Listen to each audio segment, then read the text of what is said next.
bath time kind of interviews. Has that changed the way it feels to be on the other side of this? I mean, yeah, I think that the bath time thing has been the only thing keeping me connected to how my life felt before.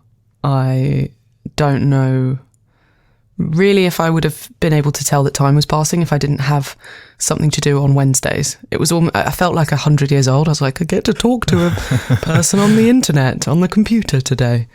So yeah, it's been keeping me sane. But as soon as the sun comes out, I think I'm just really reliant on the weather to make me feel positive. It's quite scary how affected I get when it's sunny. It's almost like I'm on a high and then it gets cloudy and I'm like, oh, why am I even bothering? I guess it is a chemical thing, isn't it? Yeah, definitely. And I know that my mum does have the same reaction to the weather, but I don't know, I kind of hoped that I wouldn't inherit that SAD tendency, but I think I might have. I mean... But yeah, whereabouts are you in the world? I'm in Aberdeen, so if you're looking for sun, that's probably not the best place in the world to go. And when I'm not in Aberdeen, I'm in Glasgow. So between the two of them, I'm not getting much sunlight. I love Glasgow. Every time I've been there, I've considered moving there. I really like it. It's got that kind of nice vibe where it's a city, but quite a small kind of contained city at the same time, and feels a little bit communal almost. Yeah, and the art school is great, I've heard. Last time I went, I had a friend studying there and we went to some kind of arty student night and there was a man dressed as a woman eating a raw fish. And I thought, yeah, this is my place. I should definitely move here. And then I didn't get around to it. That's kind of got culty vibes to it as well, though. Yeah, for sure. I was like, I'm in. If all I need to do is eat a dead fish, I'm sorry. Sign me up. You're an Andy Warhol fan as well, right? I mean, I realise I do have his hair. So yeah, I, in terms of his art, I'm not sure I'm completely on board, but I like his whole situation. His whole shtick. How he seems as a person, yeah. I've been reading a couple of his books lately, Popism, and then I got his diaries for Christmas as well. And they kind of touch a little bit upon Interview Magazine, which he started up and did quite a lot through. So I thought we could maybe start with a few Andy Warhol questions, see how they go down. Yeah, big time. Some of them can be a little bit alternative, but we'll see how we go. Okay. Showers or baths? Showers all day. Despite the fact that I started the bath time show, I don't actually like baths at all. Baths are for interviews, showers are for everything else. Yeah, exactly. Yeah. How were you discovered? Oh, I don't know if I ever was.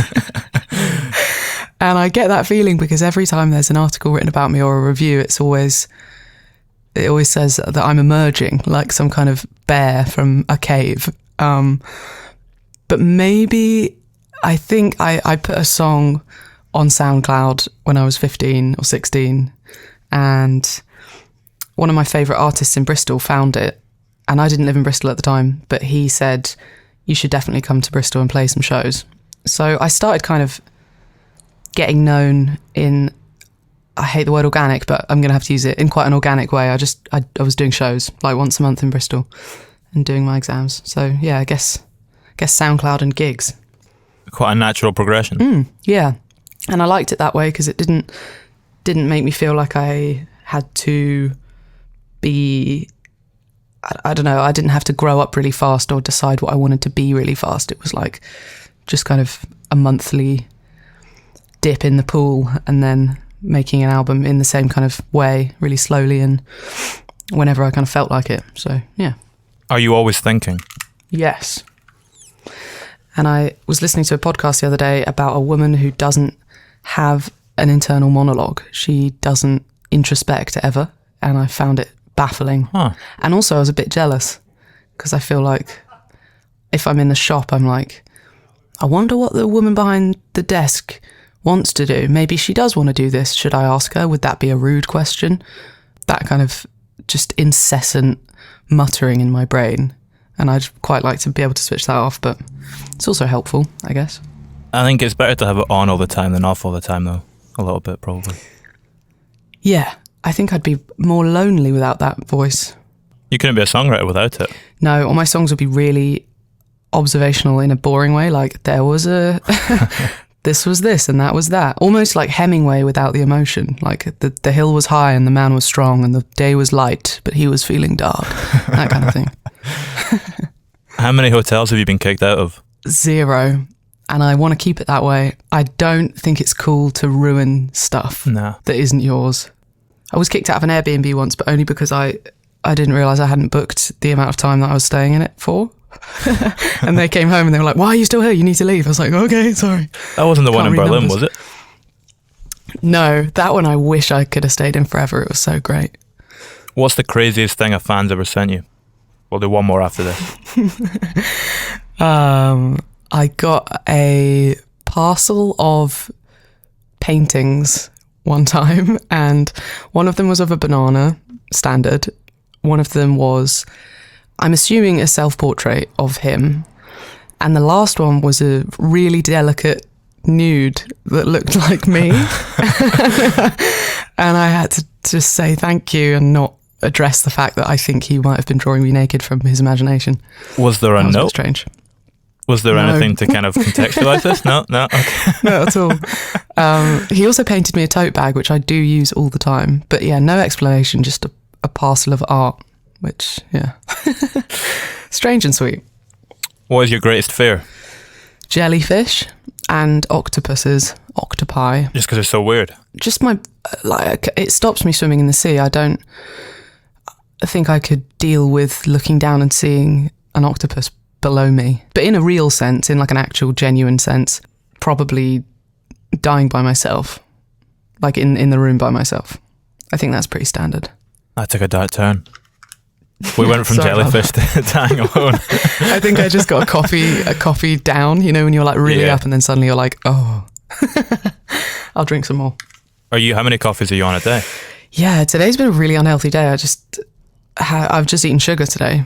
So I'm expecting at some point to have a bit of a cry, like a baby. It's all going to leave my system and I'm going to feel completely dead. Did you not quit coffee and cigarettes for a little while? At one point? I did.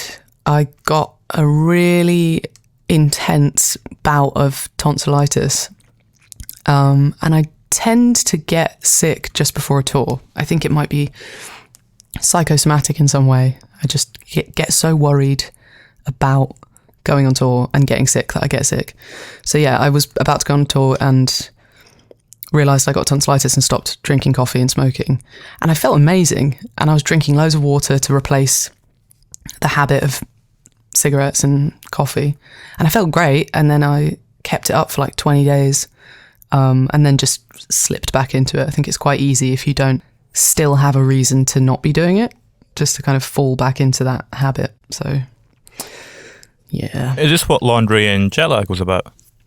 Yeah, it is. Yeah, that was that tour. Yeah, I was coughing up blood. Man, that's not good. It was really not good. And I don't think I told my mum about it because I knew what she'd say. And I think she only knows that it happened because of that song. I played it to her and she was like, wait, what? Yeah.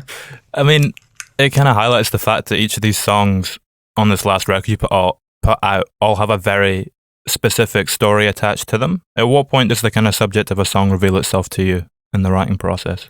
It's always afterwards.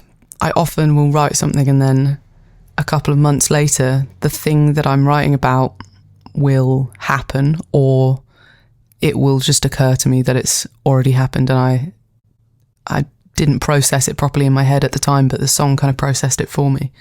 But there are a couple of songs on the record that I purposefully wanted to write about an actual story and have it really narrative based. Laundry and Jet Lag was one of them, and I used to hate my body, but now I just hate you. That one, I knew that I wanted it to kind of be a country song in the sense that the problem's at the beginning and then there's kind of a solution and then like a bitter reflection verse. I like that about country music. It's kind of like a short story. Is that what informed the structure of that song, in the sense that you have like 3 verses before you get to the first chorus?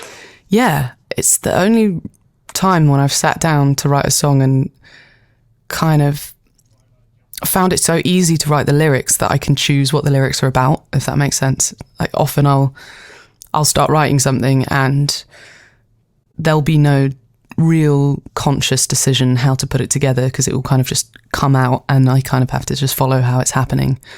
But for this one, it felt like the verse melody was obviously there, the chorus melody was there, and I could just fit in whatever I wanted in the gaps. Was that a similar case for the record? Were these the songs that were written first? The two that had the kind of thing centering around? No, they kind of were towards the end of the process. But I didn't sit down and start writing a record. I just released the first record and then immediately was on tour for a few months and kind of collected stories and wrote bits down. And then I guess the trip to Berlin was the first point where I realised I was writing for a reason for the next chapter. But it's a weird thing. I don't know if this is unique to me. It's probably not. But if I sit down and try and make something happen, it doesn't happen. And if I make a conscious decision to write in a certain way or write about a certain thing, it never feels real or genuine. So I kind of just have to follow it when it's happening, like grabbing onto the back of a moving bus. Yeah. Does that make the process a little frightening when you don't really know where it's going to take you? Oh man, yeah, big time. And it's really frightening when I realise that I rely on chance a lot of the time, and then I'll hit a point where I can't write or nothing's coming naturally, and I realise I actually have to force myself through that process rather than just allowing it to happen. Otherwise nothing's going to get done. And actually on one of the bath time shows I was talking to Sarah from Illuminati Hotties, and she was saying that, what's he called? Like a pop guy, Charlie Puth. Oh, Charlie. Oh, I know who you mean. Yeah, with the eyebrow cut. So he was saying that creativity is a bit like running a tap, and you have to run out all the dirty water in a tap. I don't know what taps he's using, by the way. I've never had this problem with my taps, but he was like, yeah, you just have to run it so that all the dirty water's out, and then eventually the clear water will start running. And I guess that is something to bear in mind when I hit a wall, because nothing great is just going to arrive after 3 months of not doing anything. But at the same time, it's soul destroying to be writing crap song after crap song and hoping at some point you hit gold or clean water in Charlie Puth's case. So when you start hitting gold, are you in quite a low place kind of mentally as a result of those 3 months wearing you down with nothing that's really working? Yeah.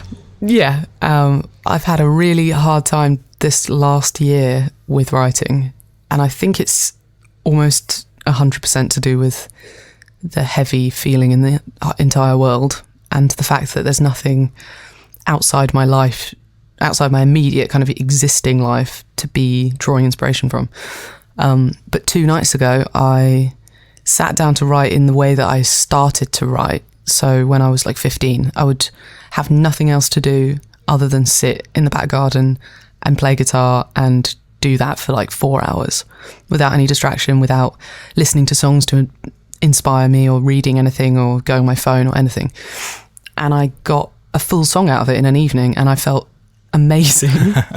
And it kind of, it felt like I'd been like digging a huge hole and eventually found the thing that I was looking for. And it just made the whole year of feeling like I can't do what I'm meant to be doing worth it. So I think that that's the only reason that I continue to do this, for those moments when it feels like everything makes sense and it's all been for a good cause. But yeah, I've heard about some people like having like 3 years where they don't write anything, and I don't know how you get out of that, because it does make you feel, it's a bit like not being able to get a boner for years, and then you kind of decide that maybe sex isn't for you and you should just do something else with your time.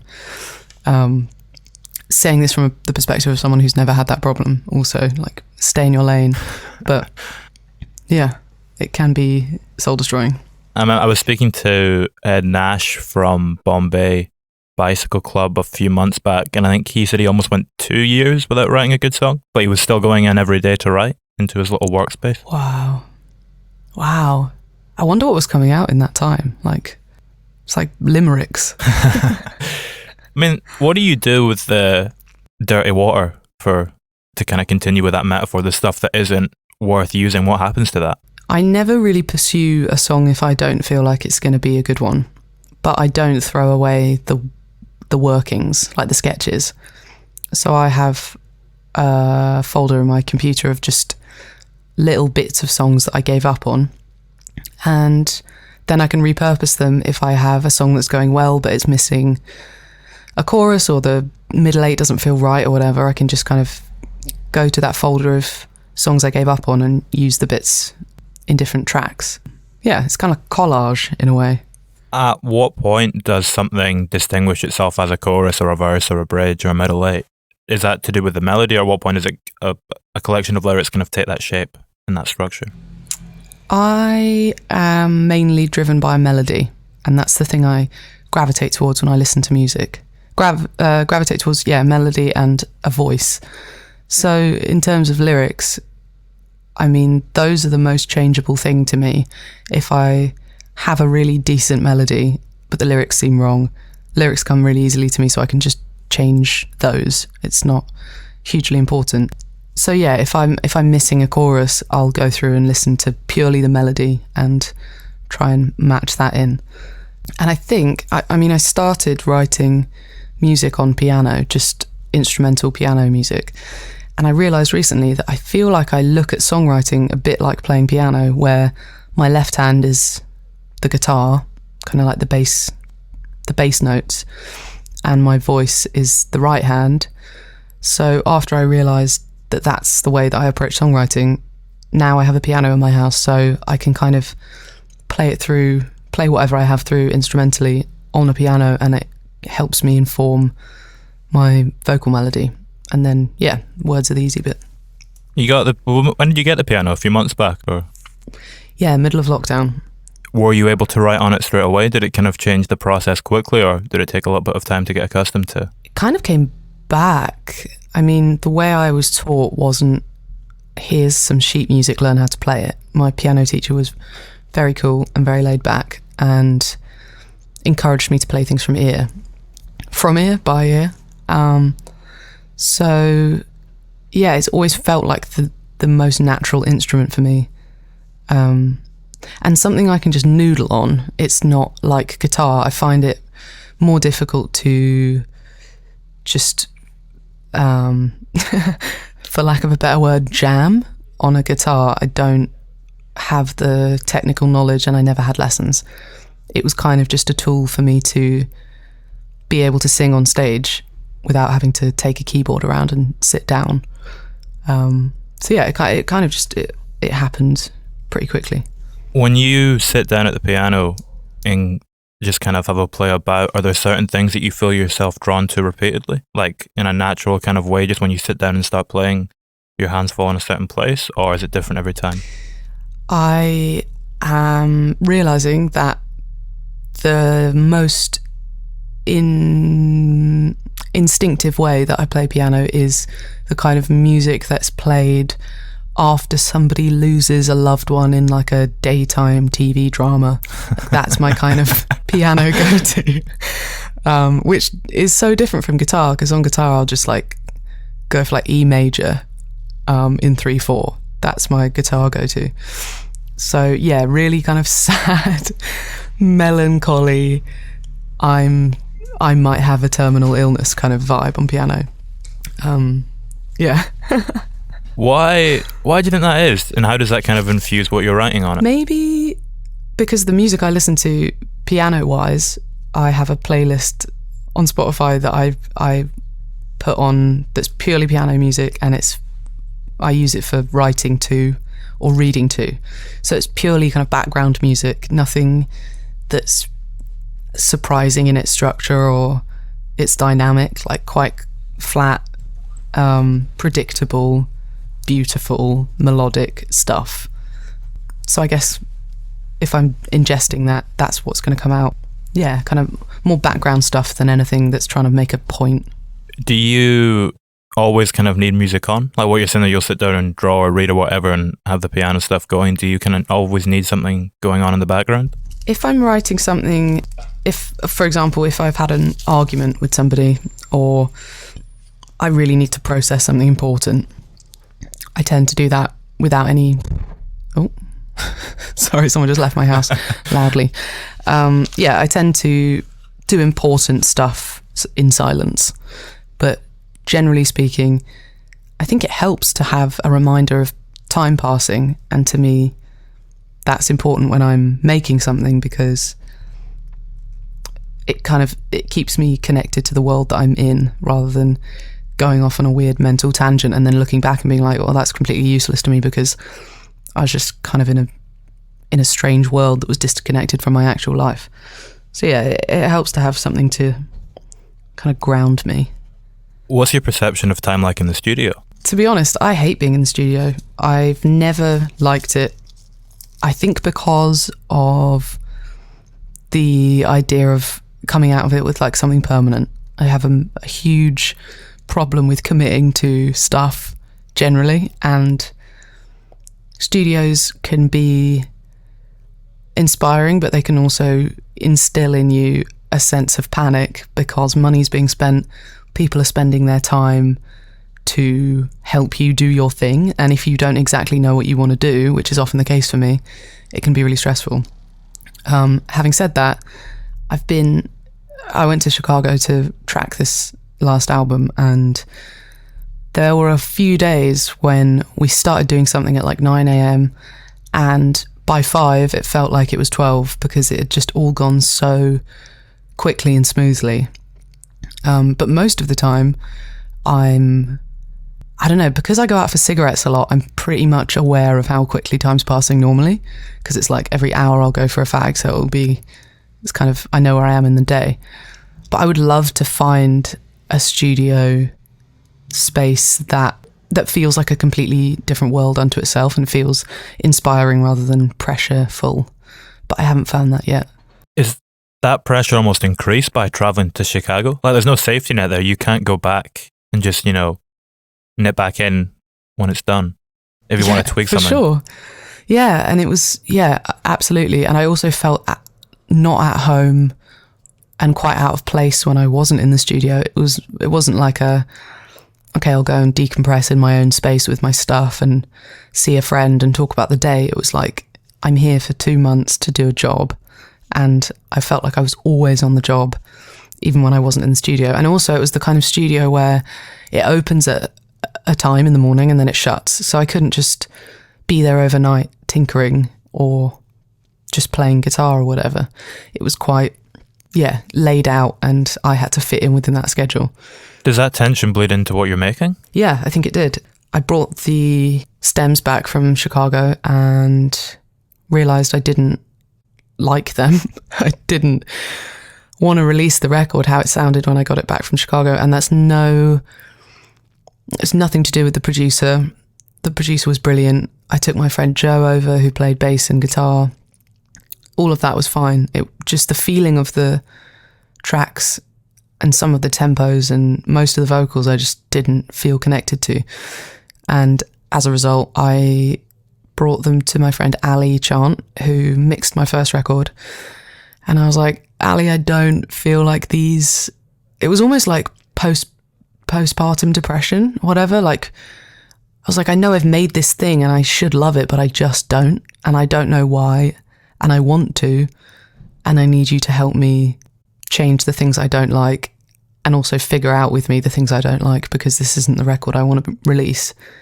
And I actually think from the versions that we came back from Chicago with and the versions that ended up on the record, there's not an enormous amount of difference in terms of arrangement or production necessarily, but the feeling was completely different. I felt like comfortable with them. And I think that was definitely place-based. It's such a delicate thing, isn't it? I was speaking to someone yesterday and we were talking about how you shift even like a BPM by 2 beats or 1 beat and it completely changes how a song feels. Yeah, big time. I really wish that I could remember what I'm about to say now when I'm in a studio setting, because I feel like if I just sit in a room and play the songs through by myself and remind myself where they came from, because I write everything on my own with a guitar or a piano in my house, mostly in my pants, just so relaxed and feeling like no one's gonna ever hear it. if I do that in a studio, before we start tracking, before anyone else is there really, I think it would inform what we record and make it feel more organic and more genuine. I should make a note of that to myself next time I go into a studio, because it is always like you act differently when you're with other people than you act on your own, and music acts in the same way. At least mine does. Who was it? Steve? It's Steve Albini's studio, right? You were over in. We did guitars at his studio. You did guitars at his studio. For a few days, but most of it was done. Well, all of the rest of it was done at a studio called Narwhal, which is Brian Deck's studio. Yeah. Do you get the fluffy coffee when you were at Albini's? What, the fluffy coffee? Yeah. They not have like mental coffee there with like tons of honey and stuff in it. Oh man, no, I don't think I had one. Oh, you're missing out. Bummer. They did have these boiler suits, which are encouraged to wear when you're working there. How come? I don't know, I think Albini's got this idea that if everyone's wearing like mechanics outfits, we're all on the same page. Kind of, there's no like hierarchy when everyone's wearing a red boiler suit. So, yeah. Sounds like my primary school teacher. It's the whole thing with uniform, isn't it? Yeah, exactly. Yeah. What did you have going into the studio? You had kind of sketches of songs, right? It depended. It kind of changed song to song. We did one chunk of recording in Chicago and then went on tour and then went back to the UK and then went back out to Chicago. So the first time we went out, I had probably 3/4 of every song down. And the last quarter was, should there be a middle 8? Should there be a key change? Should this be shorter? They were like structural changes. So when we came back to the UK after the first chunk of recording, I had all of these half songs done and sat with them and decided whether I wanted to make those middle 8 structure changes or whatever.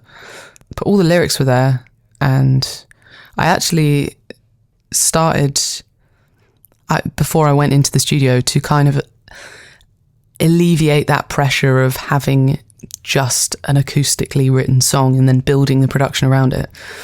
To stop that from happening, I taught myself how to use GarageBand, which I'm saying like it's a really hard thing to do. It's really not, but the way that I made the first record was I just sat in a room, wrote the songs, and then laboured for months over what to add to them and whether I even should add anything to them.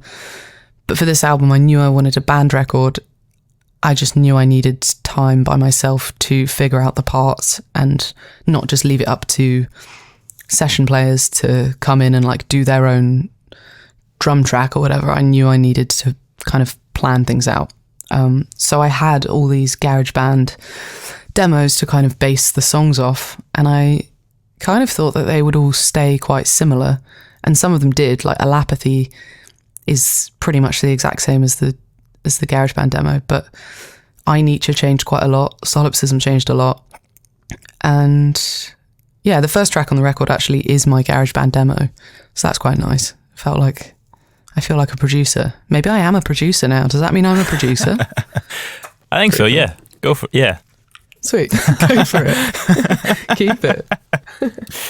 When you have that idea that you're going to go in and we're going to kind of broaden this out a little bit from the first record in terms of the soundscape, how do you kind of keep a control of perspective and do that whilst ensuring you don't inhibit the initial spark of your kind of personality and your songwriting voice? You don't want to overshadow that. Yeah, definitely. It's, I guess, playing with and having people in the studio that you trust implicitly. Joe, my guitarist and bassist, is that person. So I know that if I start straying too far into unknown territory, he will pull me back or remind me how it started, which is really, I think, an essential thing to have if you do feel uncomfortable in a studio, which I always do. Especially if, like for the first album, I was making it in my friend's bedroom with my mate. So it was really low pressure, and it was almost impossible to lose the identity of the song because we were adding like a sound a day and doing very little to the tracks. But for this album, I wanted them to be bigger. So I needed Joe there to remind me that maybe everything didn't have to be massive. Brian, my producer, is really into percussion. I think he did a PhD in percussion, and he plays xylophone, and he was trying to put xylophone on like a lot of the songs. And it almost became a xylophone record, but Joe was there to remind me that I like Modest Mouse. So, yeah.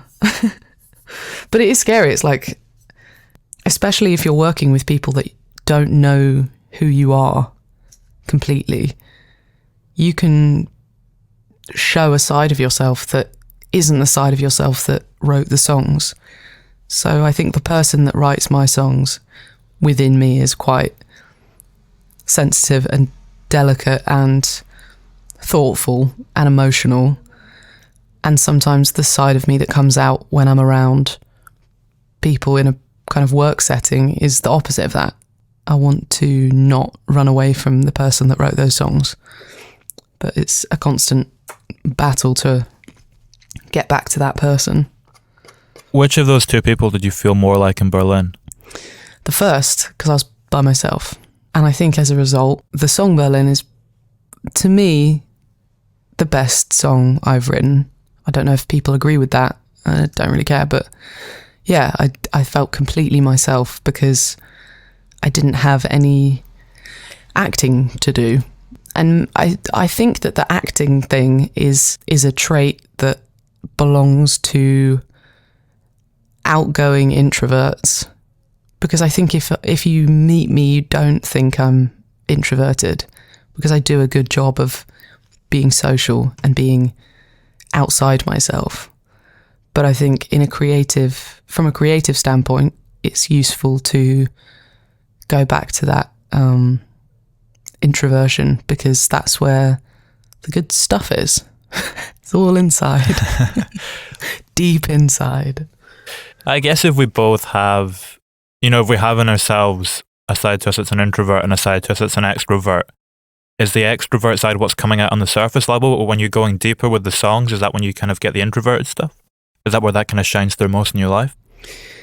Yeah, definitely. And I think maybe that's where the kind of running the dirty water thing comes from. Like, the more time you spend diving deeper into your own psyche and your own introspection, that's where there's like a quiet place inside you where all the good stuff is kind of just lurking and all the truthful feelings are buried, because if they were all on the surface all the time, you'd be crying at everything, or at least I would. Like, I remember there was a point when I was in Berlin, I had spent like a solid week without speaking to anybody. And because I don't speak German, I was just going into supermarkets and using the self-checkout. Like, I wasn't even speaking to people in shops. I went to a gallery on like the 7th day and spoke to somebody for the first time. And then I walked out of the gallery and there was an old man on the corner of a street holding a bag that was see-through, and I could see all of his groceries, and I burst into tears because I'd spent so long by myself, really comfortable in this like small space that I'd built. And then as soon as I let the world in a tiny bit, I felt like that child inside, but in a bigger world, and it was terrifying. And everything suddenly made me feel way more than it should, because I was used to feeling everything and just never having to fully connect with the world that I was in, if that makes sense. So, yeah. And that's why I think lockdown has been probably really challenging for a lot of people, because it has been a time of forced introspection. And if you're scared of the stuff that's deep inside, and you're avoiding it for a reason, it's inescapable when you've got no world distraction. So, yeah. Intense. I guess it comes back to control a little bit as well. Like that world that you had built for yourself in Berlin where you didn't speak to anyone for a week was something that you were completely in control of, whereas lockdown is the kind of complete antithesis of that, but still occupies a similar space in terms of, like you're saying, introspection. Yeah. When lockdown first happened and I was putting out the record and I was doing interviews, people would be like, so do you think your time alone in Berlin has helped you be alone now? And what tips do you have for people that are now trying to learn how to be alone for the first time? But it is completely different, because this is the Berlin time for me was self-imposed loneliness, and now it's accidental and we don't want it. And I think that that's why it was really healthy for me to go and decide to be by myself, because often the times when we're by ourselves because somebody's left us, or we're sick, or I don't know, too depressed to have the energy for other people. So that decision to dive into that weird, quiet space is a good practice in recognizing your own ability to have an internal dialogue and not need the world to help you identify yourself. It's a healthier means of introspection as well, isn't it? Yeah, I mean, healthy in the sense that it won't drive you mad. I think that as a species, we thrive on choice and freedom. And as soon as that freedom's taken away, we get angry. So off the back of going on that big tour before I went to Berlin, I was feeling like my freedom had been taken away in terms of being by myself. On tour, I was sleeping in the same room as people. I was in a van with people. I was never by myself, truly. And I felt like that freedom had been taken away from me and I needed to reclaim it. So it's healthy in the sense that I saw what I needed to change and I changed it. After you had that period of introspection in Berlin, how did that change your understanding of yourself? Or did that change your understanding of yourself? And if so, how did that then go on to affect your life afterwards? It gave me a clearer idea of the things I needed and the things that I thought I needed before I went to Berlin. And actually, one of the reasons I did go to Berlin, I went to Berlin because I loved someone who lived far away, and we were trying to make it work long distance. And I didn't know this, but the Berlin period marked the kind of end of this relationship. And he had said, I will be in Germany if you're there. And I was like, oh, that's amazing, because I'm actually here writing. So when I arrived in Berlin, I was expecting not to be alone this whole time. I was expecting to be alone for a couple of weeks and then see this person and kind of live this imaginary kind of rom-com life that I had in my brain. And then he just completely blanked me and didn't turn up. So I was forced to elongate that period of aloneness, and I didn't think I was going to be able to do it. But I decided, because I'd spent 2 weeks by myself and I was enjoying having this dialogue with myself, that I wanted to keep going with it. And when I got home, I realised that I don't need people to validate my existence as much as I thought I did. I spent a lot of time when I was a teenager by myself. I didn't have boyfriends. I didn't have friends. My first kind of early relationships were based on me feeling kind of like a secret, or like somebody was ashamed to be with me. And I think that was a weight that I carried for a long time. And then when I got back from Berlin, I felt like that weight had been lifted. I was like, I realise now that actually I do have worth and I'm good to be around, because I've just been with myself for a month and I've had a great time. So it was like a lesson in, I hate the whole thing about self-love at the moment. I think it's almost too forceful. Oh, did you just hear my Google Home talking to me? Sorry, I don't understand. Yeah, it was a lesson in like being my own main hang, which I think it came at a good time, because I'd just been singing songs that I wrote about heartbreak, and I was still I had a foot in that feeling.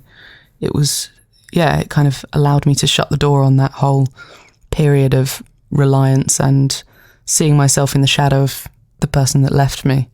Did that weight kind of lead to you putting yourself in some unhealthy situations accidentally? The weight of needing someone else to validate me. Yeah, or what you were saying, that you felt like You almost feel like you were in debt to the person who you were seeing, if that makes sense. That's not Yeah, really no, the way of putting it, absolutely. yeah. No, that is a good way of putting it as well. Yeah, I mean, I watched The Perks of Being a Wallflower the other day in a low moment. I watched that a few times in lockdown.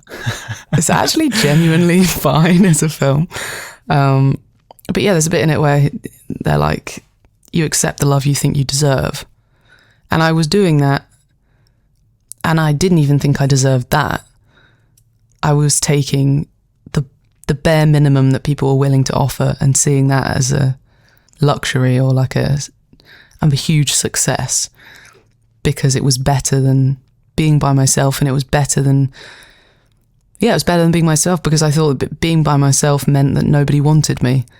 But actually, being by myself was great in Berlin, because by the end I realised there is a reason why people would want me. So being by myself is satisfying because I'm enjoying my company, and it would be enjoyable for someone to also be in my company. I think I hadn't really realised that yet. And maybe people don't realise that. I think I have friends that are a lot older than me, and my parents' friends and people in my family that I think are still carrying that fear that they're not enough for anybody, and that people are doing them a favour by being around them.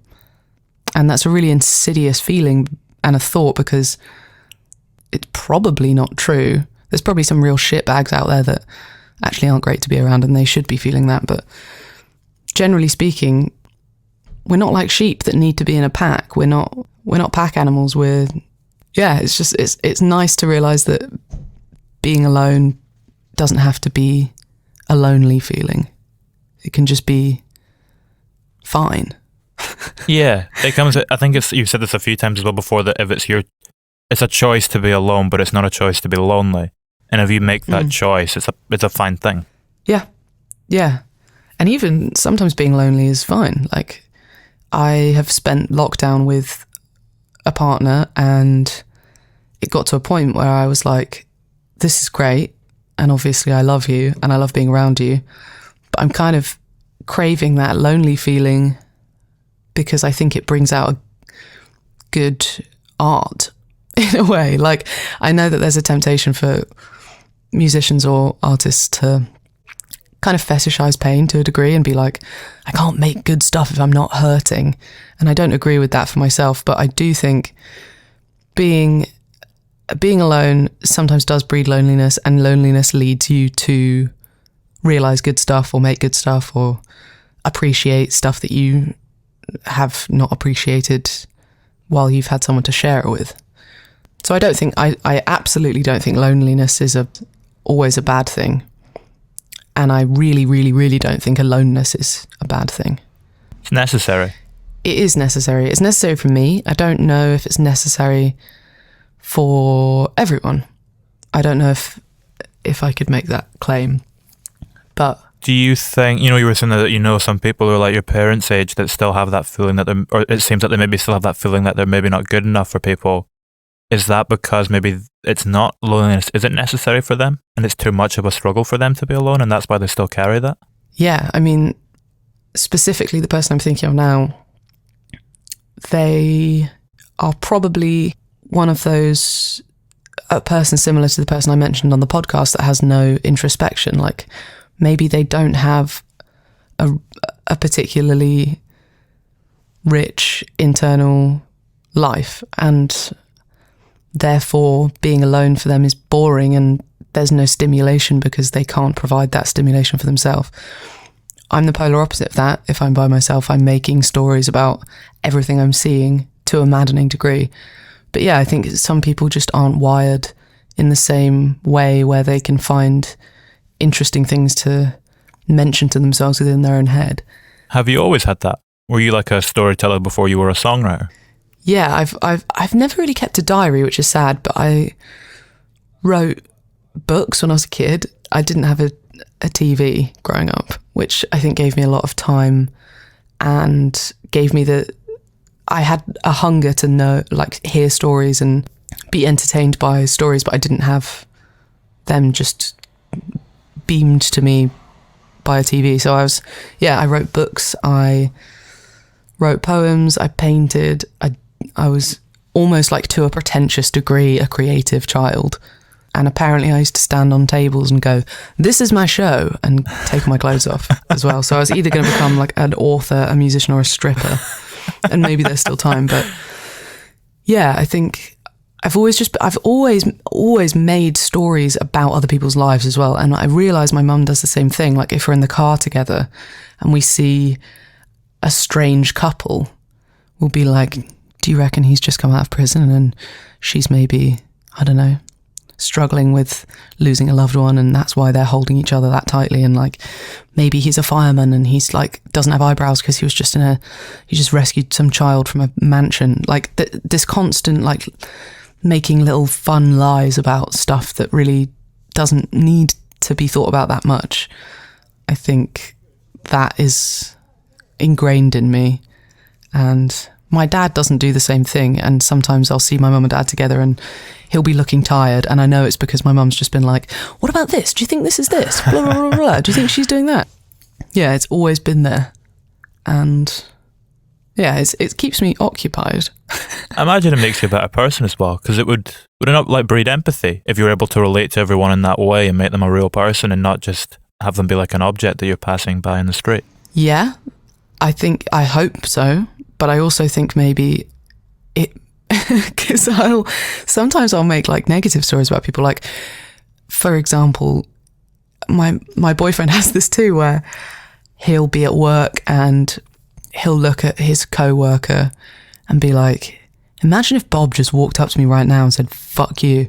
I'd hate that. God, Bob is such a dick." And then Bob will walk past and he'll be like, "Fuck you, Bob." Like this kind of, it can go one of two ways. You can be like, "Oh, I feel for you," or like, "Man, you're an arsehole," without actually knowing anything about that person. So sometimes it has to be reined in. But yeah, I think if there was more introspection, then that does breed empathy, and we'd all probably be nicer to one another if we all thought as hard about each other as I think about everybody all the time. Maybe it does make me a better person. Could get a little bit exhausting though too. Yeah, so tiring.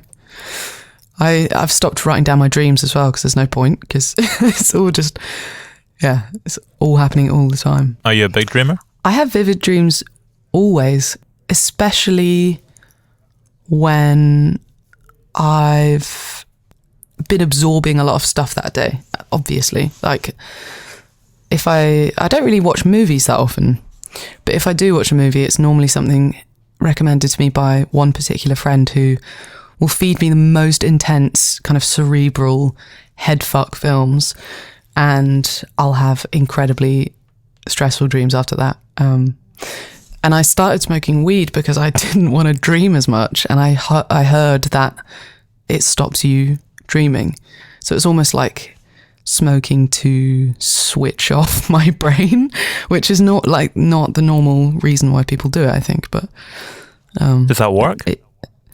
It does work. I mean, it depends what you smoke, but generally speaking, I don't dream if I've smoked. And actually, smoking has been a really useful tool for me in terms of writing, to switch on and switch off. And I've learned what to smoke to do both those things. That's interesting. So if you smoke different strains, does that have a different impact upon your kind of writing process? Yeah, and if I eat it, it doesn't really tend to affect me in my mind. But actually, the best thing about going to LA, I hated LA so much, and I was there for a week, and I just don't care about like coffee enemas or yoga or like kale.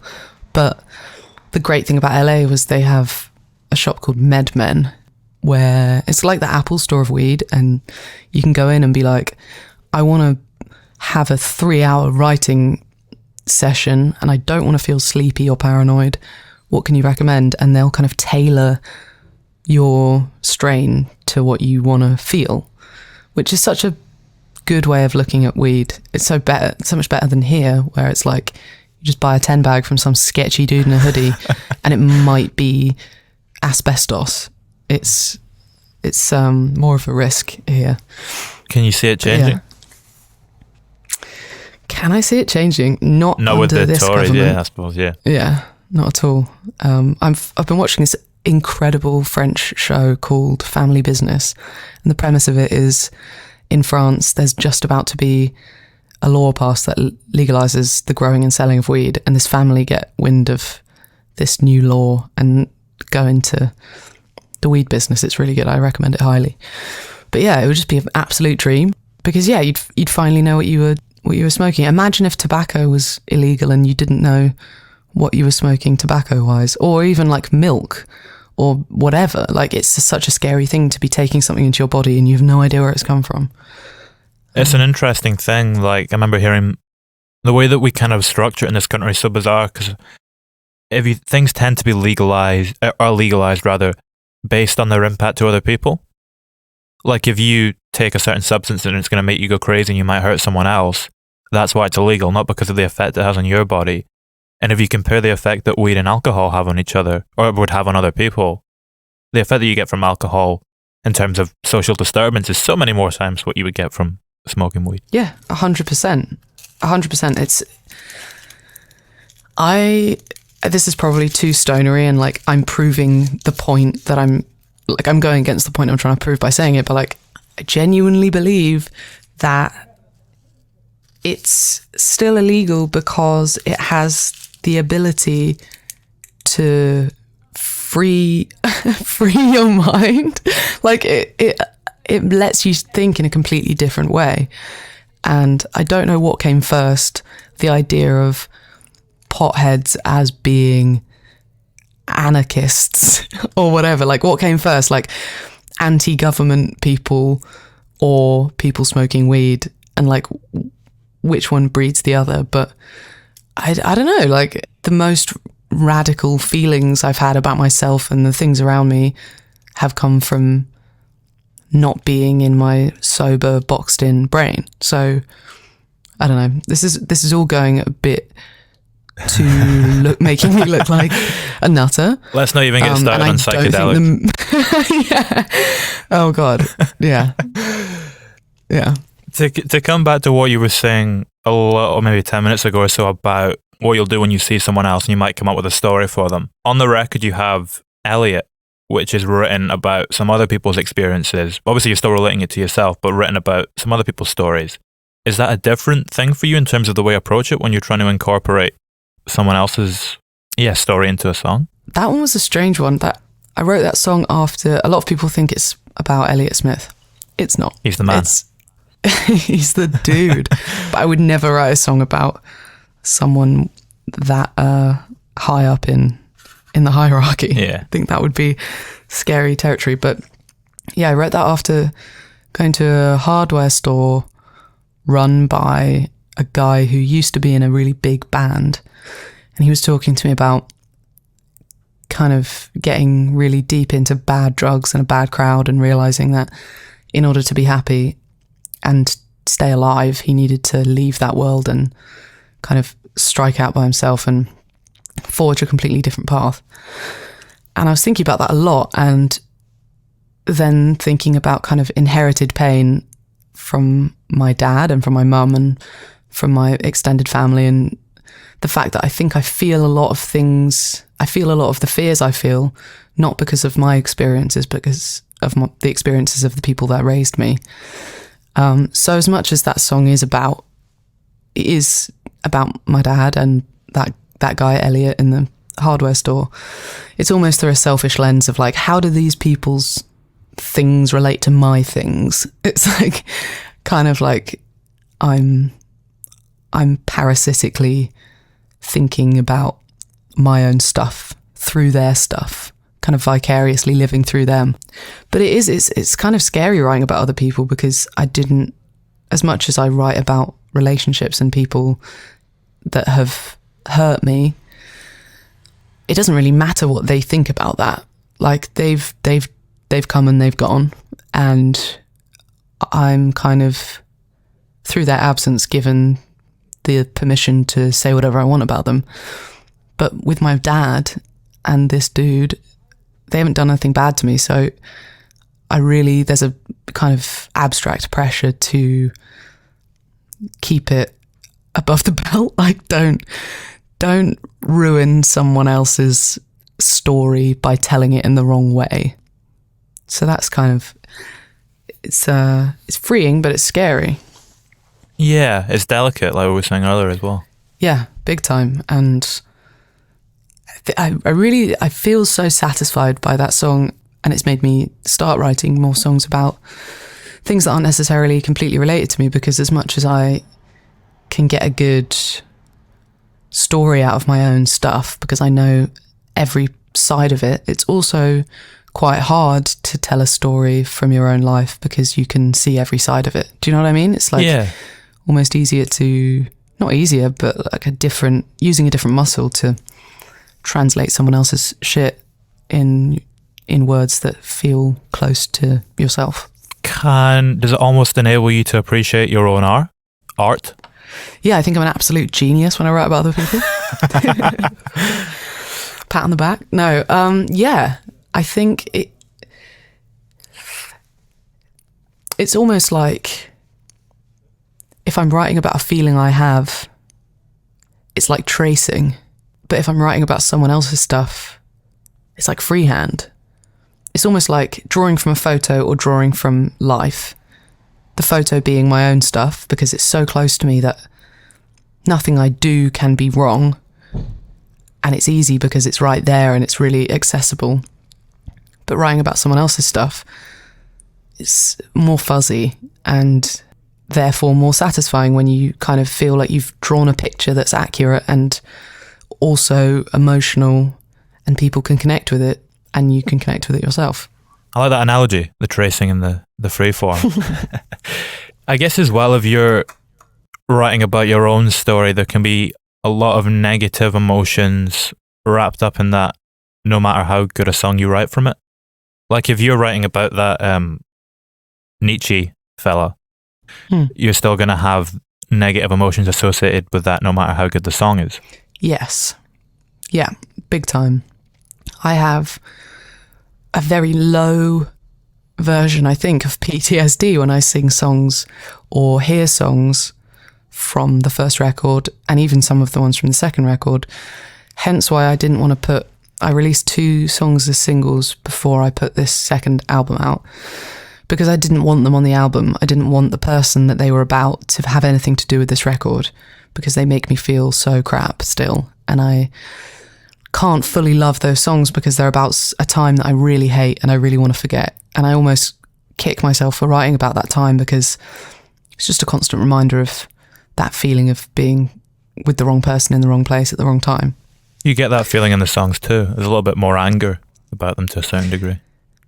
Yeah, which is completely not that's kind of my go-to feeling when it comes to trauma in day-to-day life. But when like what I was saying about being in touch with that more kind of delicate, emotional, introspective version of myself when I write songs, I feel like that was lost in those angry tracks because I was almost trying to prove resilience.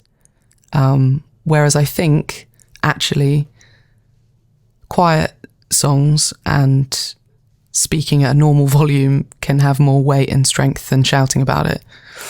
So for that reason, I wanted to leave them off the album. But yeah, there's definitely, whatever you're writing about, the feeling will be there in that song. So when I listen to Elliot, I feel an enormous amount of love and respect for my dad. And when I hear Nietzsche, I am thrown back to being with that guy that I was with and feeling fury and fear. So whatever you're writing about is always going to, the weight of that situation or that person is going to stay within the song. Can it bring closure to that experience? Can you wrap it up with the song? Absolutely. And yeah, I feel like I used to say when I was starting out that writing songs was a bit like therapy. That was before I went to therapy. But actually, I used to hate my body, but now I just hate you. That song, as soon as I wrote it, because it's such a clear circle, there's such a cyclical story like feeling to it, that I was like, oh shit, I can shut that book. Like that's done. I figured it out in 5 verses or whatever. And now I feel nothing but kind of middle finger power about that time. Like I don't have to feel like a victim anymore because I wrote a song in a character that doesn't care, so now I kind of don't care. Does that make sense? It's like, yeah. That's a lovely note to wrap us up on, I think. Should we have I've really enjoyed this. Thank you so much. No, thank you. Should we have another couple from Mr. Warhol before we go? Oh, absolutely. Who's the nicest person you've ever worked for? Piers and Steph. I worked in a record store when I was 16. They were so great and introduced me to music in general. Yeah, they were so cool. Do you get your 8 hours a night? Dude, I sleep for like 14 hours easily. It's really scary. Is that because of the weed? It's because of the weed and because there's nothing to do. Yeah. Yeah. That's a fair. I love these. Why can't it be magic all the time? But it can be. It can be for the most part, yeah. Yeah. I think it can't be anything all the time. Like today I've only eaten sugar. Ideally, that's like in theory great. In practice, I feel really sick. So, yeah. Is there anything you regret?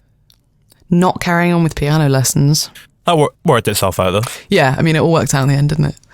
I also regret one of my tattoos, but I mean, it can be covered. So. Which one? You got 2 done in one day at one point, didn't you? Yeah. I go through phases of being like, cover me up. I have one on my elbow that's meant to be a seagull because I read Jonathan Livingston's Seagull. I don't know if you've read that. I have not. What's it about? It's kind of like a childish allegory about individuality and bettering. Is that a word? It's really short. It's by a guy called John Back, and it's almost like Buddhist in its message. But I read it and I was like immediately like, I need to have this. I need to have this on my body so I remember to read this more because it's really helping me. So I got a bird on my elbow, but it looks like fucking California. It's so shit. It looks like when I got it, I was like, I love this tattoo. And then I went to the States and people were like, how long have you lived here? I love your tattoo. It needs to be covered. But I kind of like it. It's shit in a good way. Yeah, it's tied to a nice memory. Yeah. Have you read The Peregrine? No, what's that? Check that out. It's pretty good. It's I don't know how we describe it. It's about this guy in the Peak District, I think, basically following peregrines about, and it's almost like possibly the most peaceful book I've read. Just like written in such beautiful language and just kind of articulating someone's passion to following birds about. It's good though. Oh, lush. I've written on my hand. Yeah, I'm trying to read more books that are freeing and chill. I went through a bit of a period of reading really intense books. I read The Handmaid's Tale and I was like, ugh, why am I doing this to myself? Just like self-flagellation. Right, last one from Mr. Warhol. Shit. Have you heard that the beginning of that Bowie song where he's like, Andy Warhol, take one. And Bowie's like, it's Warhol. And the producer's like, what did I say? And he's like, Warhol, it's Warhol. What song's that? I think it's called Andy Warhol. Oh, this is on one of the early records, the same one that's got Bob Dylan on it, isn't it? I think. I think it might be on Hunky Dory. No, it's not. I'm not sure. I have it on record and I play it double speed. It sounds hysterical. You should try it. Maddening. I want to live forever. Do you? Hell no. I can't even imagine myself as a 40-year-old. No, I wouldn't want to live forever. Although, out of curiosity, maybe to see what happens. Imagine the wisdom you would get. Yeah, or the boredom. Like, there's only so much introspection that you can do as a person. I think if I could live forever as different iterations of a person, then I would do that. But I think I'd drive myself mad if I was with myself forever. Yeah. That's crazy talk. That's one of the annoying things about life, is that your perception of it is so kind of tunnel vision and through your gaze. You're never going to be able to see it from someone else's point of view. Yeah. Which is why I think it's so important to have different chapters to your life. Like, don't try and be a musician forever. There's nothing sadder than seeing like a 60-year-old doing an open mic and they've been doing it for 25 years. Like, just move on to something else. Be a fireman. Do something else. I'm going to be a taxi driver at some point. just to collect stories. I think that would be really fun. That'd make a good book. Yeah, for sure. I could call it Taxi Driver and then get sued.